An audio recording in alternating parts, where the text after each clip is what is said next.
here we are on a beautiful, hot summer morning. This is episode number 119 of the Cozy Corner of Cinema, being recorded on Sunday, July 7th, 2024 at 10:31 a.m. I hope you all have had a fulfilling and beautiful life so far, and if you haven't, now is the time to change that, man. Don't wait for tomorrow. Tomorrow ain't guaranteed. An hour from now ain't guaranteed. Only right now is guaranteed. So utilize it to the maximum effect that you see fit, whatever that might be. If you want to work on your art, work on your film, your screenplay, your novel, your album, your whatever it is, man, you must be fully attentive to that. Or if you want to go out and socialize and see friends or lovers or family and you want to just hang out, that's A-okay too, man. No one should be telling you how to live your life, man, because you are the one who is stuck with yourself 24/7. So you might as well, do what it is you want to do. And maybe don't smoke crystal meth. Maybe don't beat up a guy because you want to. I wouldn't recommend either of those. Maybe, be cool, man. Don't be a dick. That's what God tells us, man. Don't be a dick, all right? Maybe not in those terms, but essentially be cool. Be cool to others. Treat others with respect and dignity. But most importantly, treat yourself with respect and dignity. If you got to be very firm in what you want to do in this life, man, because whatever happens in the next life, I don't know. I haven't gotten that far yet, but I'll find out when I find out. Only right now it's guaranteed, man. It was great. This past 4th of July. You gotta be upfront with people, and you gotta say, I really want to use this day to accomplish some tasks at hand that I have not been able to really kind of dive into because of time constraints lately. So I spent 4th of July, and I made some food, of course. It was fantastic, tasted delicious. Had to give the cats a little bit of the food, not too much though. You don't want to be spoiling them too much. But just so much was accomplished. And at the end of the day, man, it was wonderful to reflect back and go, here we are, man. I, used the day exactly as I intended to. And if that means you wanted to use the day to go to a barbecue and see friends, whatever, then that's what you should be doing. But ultimately, you are the one who must be doing what it is you want to do. As long as you're not hurting yourself or anybody else, man. People are going to want to drag you down with their plans, with their lives, and some people will be understanding. They go, hey, man, you got your life, you got to do what you got to do. And some people are going to be like, what? You don't want to waste your life like this, man? You don't want to waste your life away with me? It's like, nah, man, I got so much to accomplish here, man. I got so much to write. I got so much to read. I got so much to watch. That is the priority right now, man. And if people respect that, that's great. But a lot of people don't, so that's their problem. They got to live their life, man. It's absolutely insanity. It's right now is a really great time if you're buying films, man. There's so many sales going on. It's almost overwhelming. We have the Criterion sale, of course. We have the Kino sale. We have the Vinegar Syndrome have their subscriber week, so they've had their daily deals. I picked up some titles there. MVD just had it might still be going on. They have a dirt cheap sale, man. They have like Blu-rays for $2. That's crazy. I think I bought like 9 Blu-rays for like $40 after shipping, which is great. And I've been buying a lot of Criterions, of course. It's great to kind of catch up and buy a lot of these titles at discounted rates. People talk about, they recommend you films, and now's a good opportunity. Actually, I have a couple here that I need to put into the database, and I have to put away on the shelf. I got a stack of films in my room I got to put away. But I picked these up yesterday. I just popped in really quick. I had some time. I picked up Blast of Silence from 1961. That's a film I've known about for years, but I've heard nothing but positive things about it. So I'm really happy to. I'm happy to have all this film. Are you kidding me? But really looking forward to going more in depth on this one. Rules of the Game, genre noir. This is from 1939. This is a staple of French cinema, man. If you're interested at all in the history of French or European cinema, this is a staple, man. It's a wonderful comedy. Got this on 4K, which is great. And I believe there's been a Blu-ray of this out for a couple of years now from Criterion, which is unsurprising, but great to finally have this rewatches in order. I've only ever seen it once, so that's great. And I picked up from 2005 Terrence Malick's The New World. And this was great because I've never seen this film before, but I'm almost done with seeing all of his directed films. I only have Song to Song and now this to see, because I recently watched To the Wander, a very interesting film. And he only has, I think, about 10 films or so. Let's see if I can remember this. He's got at least his directed films. He's got Badlands, Days of Heaven, The Thin Red Line, The New World, The Tree of Life, To the Wander, Knight of Cups, Song to Song, and A Hidden Life. Actually, I have a poster of A Hidden Life in my car. I gotta get that out, man. I have a bunch of posters in my car I gotta get out. So yeah, that was on the mind. I was like, I just watched To the Wander, and I really want to watch The New World. I always forget about this one, man. I think I get it mixed up with Apocalypto, which I also haven't seen, but I've also heard is a very good film as well. And that's great. Hey, Mel Gibson's got a new film coming out. That's real cool, man. He's just a real talented director, man. Just real cool stuff there, man. So this will be watched in due time. When that is, I couldn't tell you. You know. But now I got them. They ain't going anywhere. I'm gonna worry about they're streaming. You know, cause people talk about is this film streaming? Is that film streaming? I'm not gonna go to the theater. I'm gonna wait till it's streaming. And it's like, hey, that's your prerogative, man. But I'm a theater guy all the way, man. It's just it's really great. The communal experience of certain films that you really want to just see on a screen, man, on a big screen. You ain't gonna be getting that at home. But some people aren't theater people, and that's all right. Ain't nothing wrong with that. Exactly what they want to do. They're going to choose the way for streaming. I don't. I'd rather see the film the way the director intended. But you know, that's their prerogative, man. It's inappropriate for me to tell someone how they should and shouldn't watch a film. All I know is how I'm going to watch a film, and I'm going to watch it in the theater, man. Going to continue to do so. I tell you, when the COVID stuff was happening, man, second that theater opened, it was about an hour away. You better believe I was there, man. It was a local cinema, so hey, thank God that they stayed open, because it was unfortunate how many cinemas, many restaurants, many businesses closed due to the unfortunate circumstances. So when I was there, man, I was doing everything I can to help them out, man, with money. You know, I'm not buying popcorn, nothing like that at the cinema, but that was a period of time where I was, man. Specifically just to help them out, because many cinemas, they make their money off concessions. So I was buying popcorn and I was buying a drink and all that, which I normally wouldn't do. I'd rather watch a film without any kind of distractions like that. But this was a case where contextually it seemed right to do what I can. And thankfully they're still open now, still going strong. So that's absolutely fantastic, man. The staff there, incredibly nice people, never had an issue there. Everyone there is cool. And it's great. Anything I can do to support a local cinema like that, which got a couple of those around. It's just completely great, man. If you're on Letterboxd, you got to be following Paul Schrader, man. Paul Schrader is such a wonderfully read guy. He's somebody who's definitely not afraid to say how he truly feels, but not in a way that feels mean-spirited. He's just he's very opinionated, and whether you agree or disagree on some of his opinions, I am always eager to hear his opinions on films. And reading his review of the new film Maxine this morning was really great, because he is somebody who's very not willing to hold himself back. He's a very smart man. He's already proven himself to be a pillar of American cinema, and so it's just really cool to hear what he has to say, man. It's great. I think he has his new film coming out next year or something like that. It's wild, man. He's somebody else like Terrence Malick, who just does film after film, Terrence Malick, was going away for a while because, Days of Heaven was, I don't know what year that was, 70, I'm not even going to try to guess. But then, The Thin Red Line was 98, and then The New World was 2006, or 2005, and then Tree of Life was 2011, and then, consecutively, it was, To the Wander, I think it was, 2015, and then Knight of Cups was, 2016 or 17, I don't know. And then Song to Song was it was bam, bam, bam. So and that's what Paul Schrader does. We had his kind of small trilogy of films, unofficial trilogy, of First Reformed, The Card Counter, and The Master Gardener. And even his films that are a little, I don't find as strong. I still find them very fascinating. He recently was talking about, he posted about his film Dying of the Light, which I have seen. He was talking about his frustration that the film was taken away from him, and his re-edit of the film, which I think he even just put online for free, called Dark, which I'm very interested in watching. Because Dying of the Light, I don't remember a whole lot about. I remember being mostly ambivalent about it. But it's great, man. It's just so wonderful. We get to be born at a time where we get to experience Paul Schrader's art. And actually, speaking of Schrader, I just got my Taxi Driver 4K in the mail. the other day to replace the Blu-ray that I had. So that's great, man. That's just really, really cool.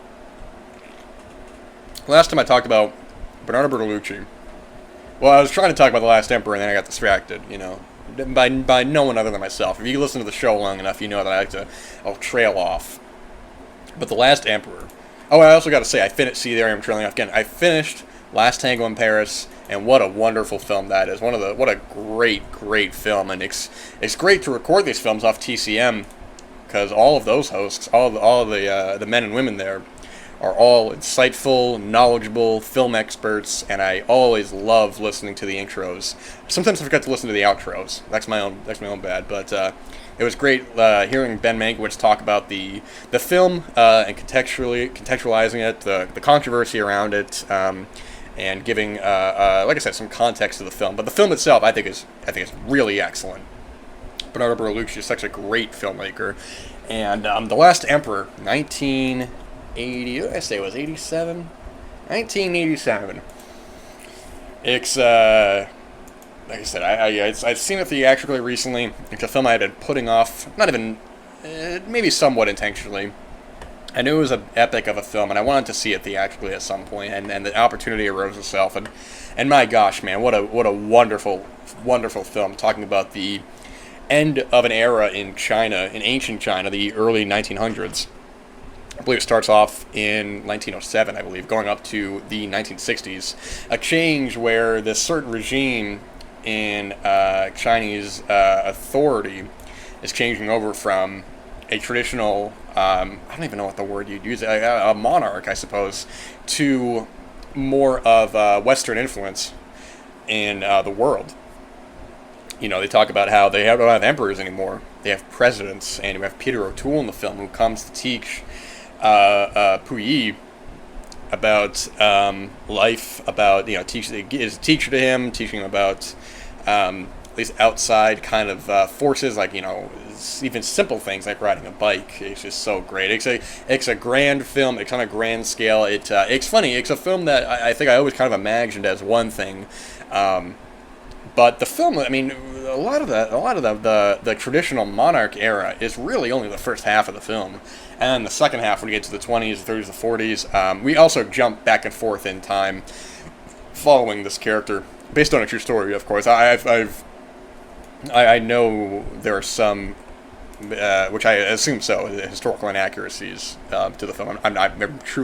Truthfully, I'm not knowledgeable about the real situation, but as a film, I'm watching it with the context of it being a Bertolucci film and how he frames certain shots, how he will let just some silence really linger. I really like the different eras of him as a director, because I think I imagine films like The Conformist and Last Tango in Paris as something almost dreamlike, where he's, especially The Conformist, especially when you get to the last act of that film, and even some of the dancing sequences, they feel almost not hallucinatory in a way where you're hallucinating in a traditional sense, but hallucinatory in a way where it almost seems like very dream-like, very kind of like free-flowing, these organized kind of giant kind of dance numbers. But it's great. And then I forget that he directed Little Buddha as well from 1993. And there's another film in the trilogy which I may have even talked about last time, but I don't remember the name of it. But I know this is somewhat of an unofficial trilogy with these two films, and the third one, which I don't remember the name of. But it's an excellent film. I wish I wrote down my notes for this, because I'm now going on a couple weeks having seen this. But I did want to mention it because this also is getting a 4K from Criterion in the next month, so that'll absolutely be picked up. It's a film that I'm not going to watch again and again, but it's a film to properly revisit, and especially in the context of Bertolucci's career. It is definitely a highlight for sure, man. But for more recent films of watch, let's talk about Todd Solondz, man. I don't know if I've ever talked about him on the show. Todd Solondz, a very notable, often controversial filmmaker with the themes in his films, but he's just a real wonderful filmmaker. His directorial debut, Fear, Anxiety, Depression, from 1989, which has not been seen, but his first film that I have seen his excellent Welcome to the Dollhouse from 1995, leading into, actually, contextually enough, is appropriate, because then you have Happiness from 1998, which just got announced for a Criterion recently, which has been a tricky film to find. The DVD's been long out of print. There's been bootlegs of a Blu-ray floating around, but now we'll have a new release of it. And I was looking at the features, and it's great. We have a new conversation with Todd Solondz and a new interview with Dylan Baker, so that'll definitely be picked up when the time comes. As well, on this upcoming Tuesday at the time of recording, Storytelling 2001 is getting a Blu-ray from Shout Select. That'll be picked up as well. What a great film that is, man. His films. I mentioned Todd Solondz because I just recently, actually this year, I've unconsciously watched 3 of his films, and I say unconsciously in that not even intentionally so, because I watched Storytelling, Life During Wartime, and now Palindromes all this year. And let me get some of this water here. Gotta stay hydrated, man. This heat's gonna knock you down, and yeah, beer is cool, cola is cool, coffee, tea, that's all cool, man. Juice, but water is number one. Water is number one. You want to be really on, man, constantly. Make sure you go to the bathroom too, man. We want to, if you're going for a long car ride, you don't want to be chugging down water, man. You have to go to the bathroom, things like that. So, in moderation, but hydrated. That's the whole point, man. But anyways, it's interesting seeing a theme with some of his films, and I can't speak for his recent work. I don't know why I didn't see Wiener Dog from 2016. I remember when that came out, and I don't think I was even fully aware that was. I think I knew Todd Solondz at the time because he had done Happiness, but I don't think I connected the dots for whatever reason. I'm trying to remember from 2016 to now, 8 years ago. But that and Dark Horse from 2011 will definitely be watched soon, as well as Fear, Anxiety, Depression. But it's interesting seeing a certain theme of his films. There's a certain mean-spirited streak while also being very comedic. Sometimes, often at the expense of others. But just these real strange, decisions that these characters make. Here I am not silencing my telephone. I look at Palindromes, and there's a mean-spirited streak that's running through it, but then there's also a very romantic sincerity, which is a bizarre balance to kind of go through, because there's just these people are Palindromes is a very interesting film because you have one character being portrayed by not just different actors, but physically and age-wise different actresses as well. Many of the characters in this film as well are portrayed by different actors and characters, and Todd Solondz will have he'll be very cruel to a character, but then he'll be very loving to certain characters. Like, there's a whole segment in this film where one of the versions of Dawn, I'm sorry, Aviva, I'm sorry, because this is also tied to Welcome to the Dollhouse as well, which is something that he likes to do. Is like Life During Wartime is connected to Happiness, but it's all different actors playing the characters, which is an interesting and I think a very cool decision. Although it'd be interesting to kind of watch those in context of one another. But you don't have to see Palindromes. You don't have to see Welcome to the Dollhouse to see Palindromes. You don't have to see Happiness to see Life During Wartime, because ultimately it doesn't totally matter. It's just they exist on their own. But there's a whole segment of this film where Aviva goes to this what the hell was it called? It was this house that they have, it's like a foster home really, and they're like a religious group, but it's all like different kinds of like child actors. So you have some who they have mental deficiencies. You have like one girl who's like an albino. You have like one kid who's like missing like some limbs. And in a way, but what Todd Solondz does is it's not like, I mean, for one, it would be inappropriate for him to put these child actors in the films at the expense of them. That would be extremely inappropriate and mean-spirited to a point of maybe even taking it out of the film. But it's like,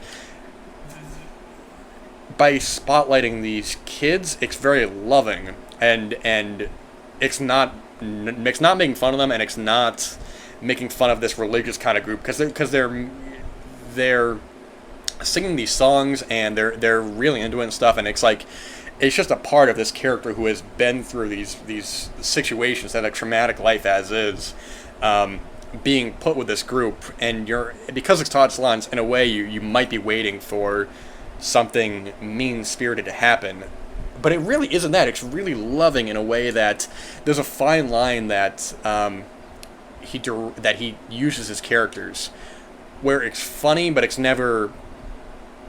What's what I'm looking for? It's funny it's funny the mean spiritedness sometimes. I'd say oftentimes, but it's never to the point where it's so mean that it becomes unbearable. Happiness does this as well.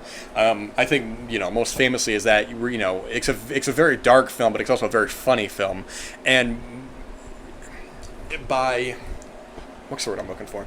I think by showcasing certain characters in a certain light, by showing the cruelty, while also not reveling in it. There's that one character in Happiness that where any lesser filmmaker could kind of put her in a situation where she has been basically mocked for her life. That's the character of Joy, played by Jane Addams, a wonderful actor. But there's that great scene early on where she gets a phone call, and you think it's going to go one way, and I don't want to give away the whole scene, but it's mean-spirited, but it's very funny as well, and it works so well. It's Todd Solondz rides such a fine line with his characters. I mean, honestly, my favorite of his work might be Storytelling, which, from what I hear, is not one of his more well-received films. I think, well, actually, maybe Welcome to the Dollhouse is, I take that back. I'm sorry. Welcome to the Dollhouse is my favorite of his work, but Storytelling, I think, is second. Because Storytelling as well, it's kind of everything I love about his work, because it has those elements of characters being very cruel and mean to each other, but it's also really funny as well. That's a film that split it up into two segments, fact and fiction, and fiction and nonfiction. And the nonfiction segment, I think, is really, really excellent. We follow Paul Giamatti, who's who wants to be a documentary filmmaker. And actually, funnily enough, you have Mike Shank from American Movie in there, R.I.P., maybe commenting on maybe commenting on that kind of documentary, maybe seeming exploitive. I don't know. I mean, which is why I kind of question the intention of Mike Shank in that role. If perhaps Todd Solondz is making a comment about something like American Movie, which people could maybe see as exploitive. I really don't, but I've heard people's opinions on that film that is very interesting to put that in context. But that's really it's a wonderful film as well, because you have this documentary filmmaker who wants to just kind of capture the normal life of this kind of angsty teenager, and John Goodman as well. He's very funny, just getting consistently annoyed at his kids at the dinner table, and just the pure anger that he has, but it's so well done, and it's so comical that it never comes off as anything ugly, which is so rightfully good. Even when you get to the ending of the film, which is very dark, but it is very funny as well. The final moment of the film, it really kind of puts the whole film into just the perfect reaction. And it's kind of a miracle that someone like Todd Solondz, who making the kinds of films that he does, can consistently cast such a wide array of actors, because the topics that he's dealing with are going to be very touchy. He's dealing with a lot of topics of child abuse and molestation and sexual assault, and it's certain stuff that he's not making light of, but in terms of the context of his films, he is doing it in a way of almost making them, looking at them from I say in context of Happiness, but I say looking at it from a different angle, because with Happiness, I think by having a character like Dylan Baker, who in the hands of a lesser filmmaker would not work. That's a character who you never feel sympathy for him in the way of his actions. But by giving that character the appropriate screen time, and having one of the strongest scenes in Todd Solondz's filmography, when he talks to his son and is very open about the horrible thing that he's done. While never sympathizing with him, the fact of the matter is that he gave that character at all more of I don't want to say moral ambiguity, because the morality is pretty obvious there, but by allowing that character to air their grievances is something that you wouldn't see in any kind of mainstream films. That's why it's interesting him being around at this time and being able to get these kind of contemporary Hollywood actors to such dark and daring roles is really a miracle. So it's wonderful to exist. Well, like I'm talking about Paul Schrader, it's just wonderful to exist at a time where we can get a filmmaker like Todd Solondz and his work. So Wiener Dog and Dark Horse will definitely be watched. But yeah, check out Welcome to the Dollhouse, Happiness, storytelling, Palindromes, and Life During Wartime as well. I think is really good as well, because that's also a very emotional film, but it also is very funny. There's one character in the film, I apologize, I don't know the actor, but he's like obsessed with China taking over and how we're all going to have to learn Chinese and stuff. It's very funny, and it's very strange. There is one character as well in Palindromes at the end of the film where he's talking to Jennifer Jason Leigh, and he kind of puts it all succinctly, where it's an interesting kind of dichotomy between the very religious kind of group and their way of life, and then this character who is very nihilistic and pessimistic about life and his atheism, and it's a very interesting way he goes back. But yeah, no, Todd Solondz, wonderful filmmaker. Like I said, when he has a film, it's great because he doesn't do them too often. But when he does, it's always a treat. He's just one of these filmmakers, like Terrence Malick, like Jonathan Glazer, who, when they don't do films every year, but when they do, it's really, and I say every year, I mean like even every couple of years, with the exception being of Terrence Malick's post-Tree of Life films, where he's doing very succinctly with one another. But when you hear about these guys, they got a new film coming out, you're going to want to be on it, man. So his last couple films will definitely be watched when the time comes. Wiener Dog, I remember, I think I mentioned before when that came out, and I'm not interested in any kind of critical opinion of any film. I'm watching these films from my own perspective, so whether I agree or disagree is beyond the point. I'm looking for contextualizing someone's opinion on it rather than a general kind of narrative, But it's crazy, man. People will spend all day on social media just getting mad over just ridiculous things. Oh, you hear what this person said about this film? Or, oh man, you hear what this what this person said, this whatever, and it's just like, for God's sake, man, get the hell off social media. It's ruining your life, man. It's there to upset you.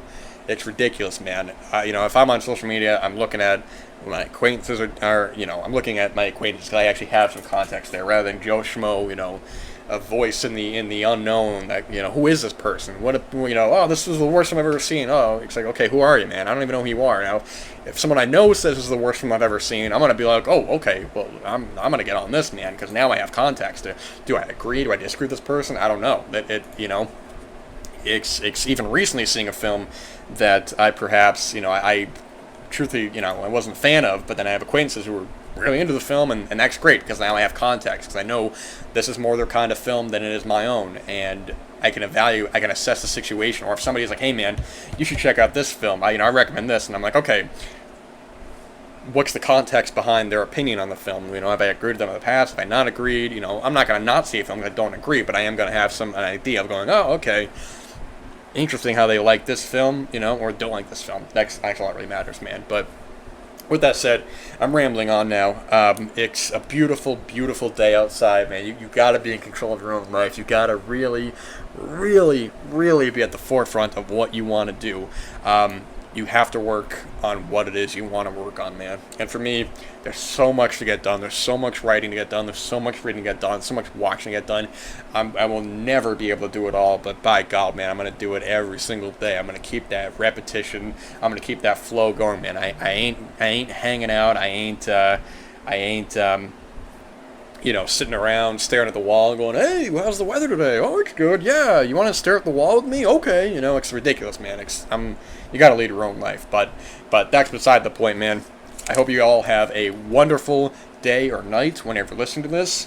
It's a beautiful time to be alive. Do not waste it. Seize every single day to the maximum effect, so that when the Grim Reaper comes knocking at your door, man, he ain't going to be waiting for you to answer it. He's going to come right in, and he's going to be like, hey, man, did you lead a fulfilling life? And that's only for you to be able to answer. That's all I got, man. Hey, everybody take care. God bless. It's just beautiful out. Thank you so much for listening.